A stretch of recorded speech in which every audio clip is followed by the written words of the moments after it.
Assalamualaikum warahmatullahi wabarakatuh.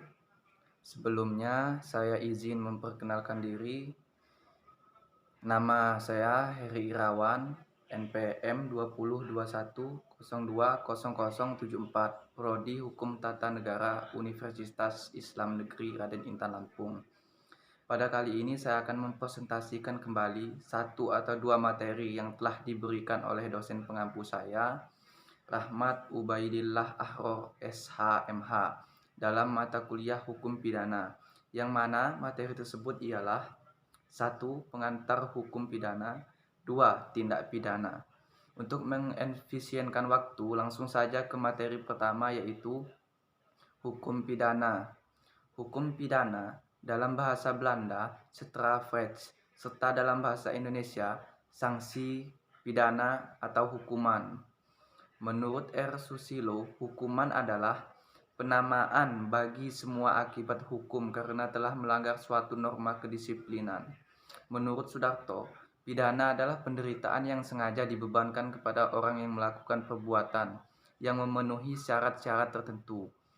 Hukum pidana sebagai hukum yang mengatur perbuatan-perbuatan yang dilarang oleh undang-undang dan berakibat diterapkannya hukuman bagi siapa yang melakukannya, dan memenuhi unsur-unsur perbuatan yang disebutkan dalam Undang-Undang Pidana, Kitab Undang-Undang Hukum Pidana. Selanjutnya, tujuan dari hukum pidana. Tujuan dari hukum pidana adalah untuk melindungi kepentingan orang-orang atau perorangan individu atau hak-hak asasi manusia dan melindungi kepentingan-kepentingan masyarakat dan negara dengan perimbangan serasi kejahatan atau tindakan tercela satu pihak dari tindakan penguasa yang sewenang-wenang di lain pihak. Selanjutnya, tujuan hukum pidana dibagi.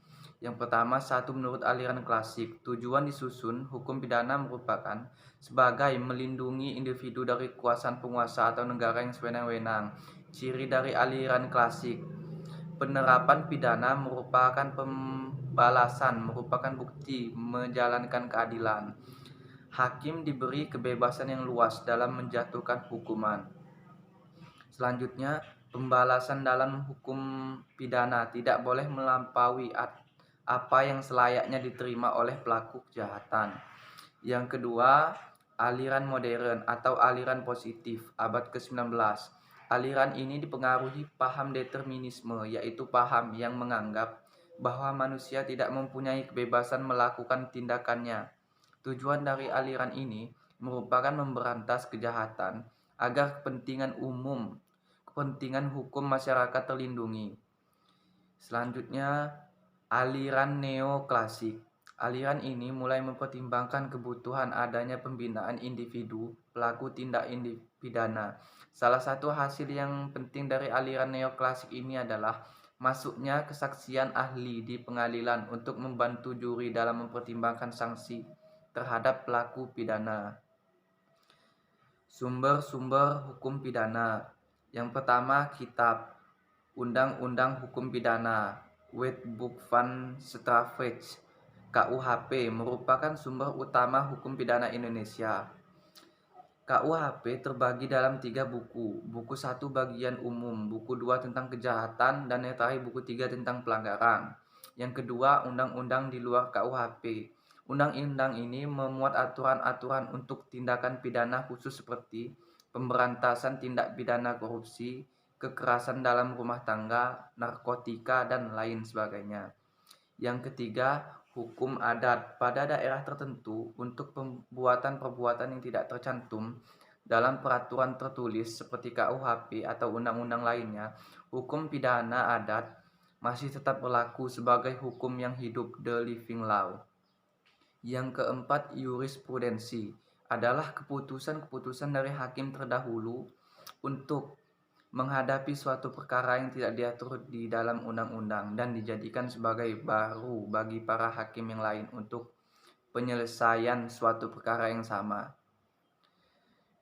Lanjut ke materi kedua, tindak pidana. Pengertian tindak pidana, Strafrecht. menurut Profesor Muljatno SH adalah perbuatan yang dilarang oleh suatu aturan hukum. Larangan yang mana disertai ancaman sanksi yang berupa pidana tertentu bagi barang siapa yang melanggar larangan tersebut. Tindak pidana adalah perbuatan yang dilarang dan diancam dengan sanksi pidana oleh undang-undang bagi barang siapa yang dengan melawan hukum melanggar larangan tersebut tanpa adanya alasan pembenar. Terdapat 3 hal yang perlu diperhatikan mengenai tindak pidana. Yang pertama, perbuatan pidana. Perbuatan pidana adalah perbuatan oleh suatu aturan hukum yang dilarang dan diancam pidana. Yang kedua, larangan ditujukan kepada perbuatan, yaitu suatu keadaan atau kejadian yang ditimbulkan oleh kelakuan orang. Sedangkan ancaman pidana ditujukan kepada orang yang menimbulkan kejadian itu. Yang ketiga, antara larangan dan ancaman pidana ada hubungan erat. Oleh karena itu, antara kejadian dan orang yang menimbulkan kejadian itu ada hubungan erat pula. Jenis-jenis tindak pidana. Yang pertama, ada kejahatan dan pelanggaran. Pembagian delik atas kejahatan dan pelanggaran terlibat dari pembagian isi dalam KUHP. Ada yang menyatakan bahwa pelanggaran dan kejahatan memiliki perbedaan dari segi kualitatif, yaitu A. Kejahatan Rechtsextent, perbuatan yang bertentangan dengan keadilan. Yang B. Pelanggaran Rechtsextent, perbuatan yang oleh umum baru disadari sebagai tindak pidana karena undang-undang menyebutnya sebagai delik. Sumber tindak pidana. Unsur pertama untuk tindak pidana itu adalah perbuatan orang. Pada dasarnya, yang dapat dilakukan tindak pidana itu manusia, naturalistic person. Yang A. Rumusan delik dalam undang-undang lazim dimulai dengan kata barang siapa yang. Kata barang siapa ini tidak dapat diartikan lain daripada orang. B. Dalam pasal 10 KUHP disebutkan jenis-jenis pidana yang dapat dikenakan kepada tindak pidana, yang mana sehingga pada dasar dapat dikenakan pada manusia. Yang C. Dalam pemeriksaan perkara dan juga sifat dari hukum pidana yang dilihat ada tidaknya kesalahan pada terdakwa, memberi petunjuk bahwa yang dapat dipertanggungjawabkan itu adalah manusia. Dan yang D. Pengertian kesalahan yang dapat berupa kesengajaan dan kehilapan itu merupakan sikap batin pada manusia. Sekian presentasi yang dapat saya sampaikan. Apabila ada kesalahan, saya mohon maaf dan kepada Tuhan saya mohon ampun. Saya akhiri. Wassalamualaikum warahmatullahi wabarakatuh.